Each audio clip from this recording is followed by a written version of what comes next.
आज का हमारा टॉपिक है अकबर की दक्षिण नीति एवं दक्षिण अभियान। अकबर की दक्षिण नीति को दक्खन नीति भी कहा जाता है।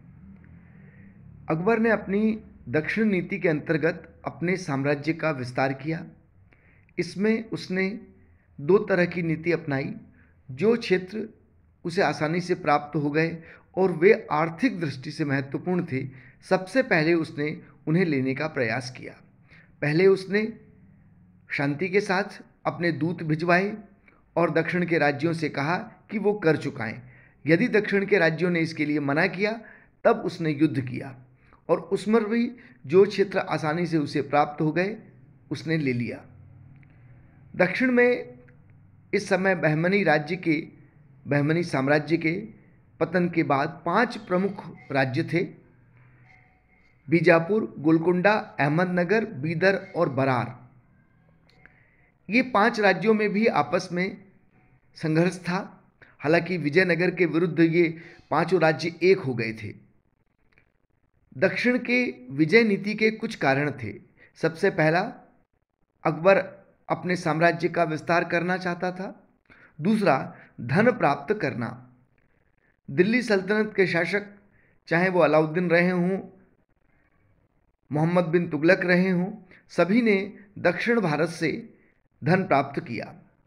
वह दक्षिण भारत के सामरिक दृष्टि से महत्वपूर्ण स्थानों पर अधिकार करना चाहता था।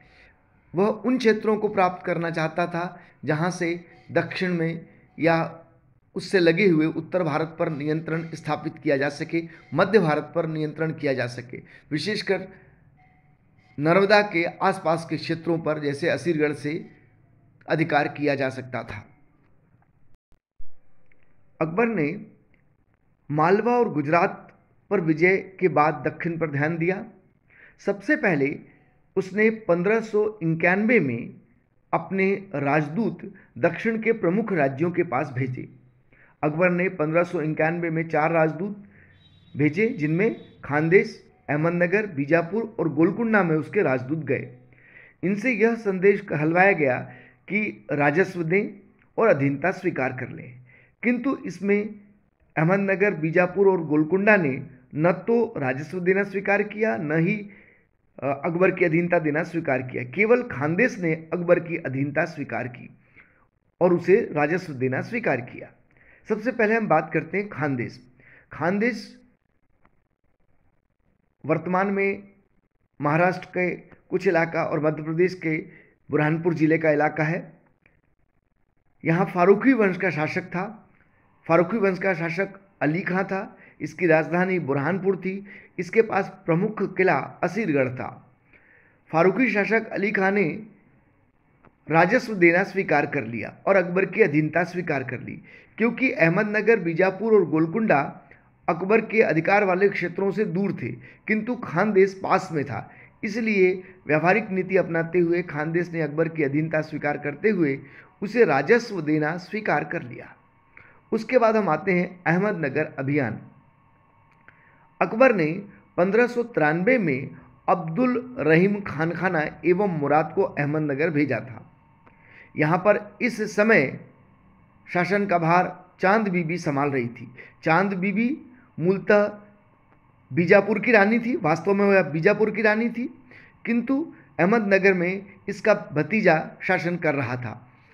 इस समय जब मुगलों ने आक्रमण किया तो चांद बीबी ने अहमदनगर में मुगलों से संघर्ष किया, किंतु अंततः चांद बीबी हार गई और यहाँ पर अहमदनगर में अल्पवयस्क व्यक्ति को शासन पर बिठा दिया गया। इसने यानी कि अहमदनगर ने बरार का क्षेत्र मुगलों को देना स्वीकार किया। ये बरार का क्षेत्र आर्थिक दृष्टि से महत्वपूर्ण था, जो अकबर के पास आ गया। यहाँ के शासक बहादुर ने उस समय मुगल अधीनता स्वीकार कर ली। किंतु अहमदनगर ने हार नहीं मानी और मुगल सेना के लौटते से ही अहमदनगर ने पुनः बरार को लेना चाहा। अकबर ने अब्दुल रहीम खानखाना और मुराद को अहमदनगर भेजा और बाद में वह स्वयं भी आ गया और 1600 ईस्वी में मुगलों का अहमदनगर पर अधिकार हुआ। खानदेश का प्रसिद्ध किला असीरगढ़ था। इसे दक्षिण का द्वार कहा जाता था, इसे दक्खन का द्वार कहा जाता था। ऐसा माना जाता था कि इस अभेद्य किले पर अधिकार करने के बाद दक्षिण की ओर प्रवेश किया जा सकता है। सामरिक दृष्टि से महत्वपूर्ण होने के कारण अकबर इसे लेना चाहता था। हालांकि इससे पूर्व जब अकबर ने अपने राजदूत दक्खन के प्रमुख राज्यों में भेजे थे, तब खानदेश के अली खां ने अकबर की अधीनता स्वीकार करते हुए राजस्व देना स्वीकार कर लिया था और अली खां स्वयं मुगल सेना की ओर से मुगल सेना के साथ अहमदनगर के विरुद्ध युद्ध में लड़ा था। उसकी मृत्यु के बाद उसके पुत्र मीरन बहादुर ने खानदेश को स्वतंत्र घोषित कर दिया और असीरगढ़ के किले पर अधिकार कर लिया। हालांकि यह उसी के अधिकार में था, किंतु मुगलों की अधीनता से अपने आप को मुक्त कर दिया। 1600 ईस्वी में अकबर ने खानदेश पर आक्रमण किया। बड़े संघर्ष के बाद भी अकबर इस अभेद्य किले को अपने अधिकार में नहीं कर पाया। अंततः 1601 में अकबर ने किलेदार को घूस देकर इस किले को अपने हाथ में लिया। इतिहासकार कहते हैं कि 1601 में अकबर ने किलेदार को सोने की चाबी सौंपी और इसके बाद वह किले को प्राप्त कर पाया। किला जब अकबर के अधीन आ गया तो अकबर ने किलेदार के पुत्र को भी मृत्यु के घाट उतार दिया। इस कारण अकबर की आलोचना की जाती है। असीरगढ़ के किले के अकबर या मुगल सेना के हाथ में आने के बाद दक्षिण पर नियंत्रण रखना या दक्खन में अपने साम्राज्य का विस्तार करना और आसान हो गया। यह अकबर की अंतिम विजय थी। असीरगढ़ की विजय अकबर की अंतिम विजय मानी जाती है। इस प्रकार हम देखते हैं कि अकबर ने अहमदनगर के बरार का महत्वपूर्ण क्षेत्र प्राप्त किया है, जो आर्थिक दृष्टि से महत्वपूर्ण था। खानदेश की राजधानी बुरहानपुर पर आक्रमण कर वहां अधिकार प्राप्त किया और खानदेश के प्रमुख किले असीरगढ़ पर अधिकार किया। असीरगढ़ जो कि सामरिक दृष्टि से महत्वपूर्ण था। इस प्रकार उसके पास गुजरात और मालवा जैसे आर्थिक दृष्टि से महत्वपूर्ण क्षेत्र तो आ ही चुके थे। दक्खन के महत्वपूर्ण सामरिक और आर्थिक दृष्टि से महत्वपूर्ण क्षेत्र पर भी उसका अधिकार हुआ, जिससे आगे चलकर मुगल उत्तराधिकारियों को दक्खन विजय करने में आसानी हुई।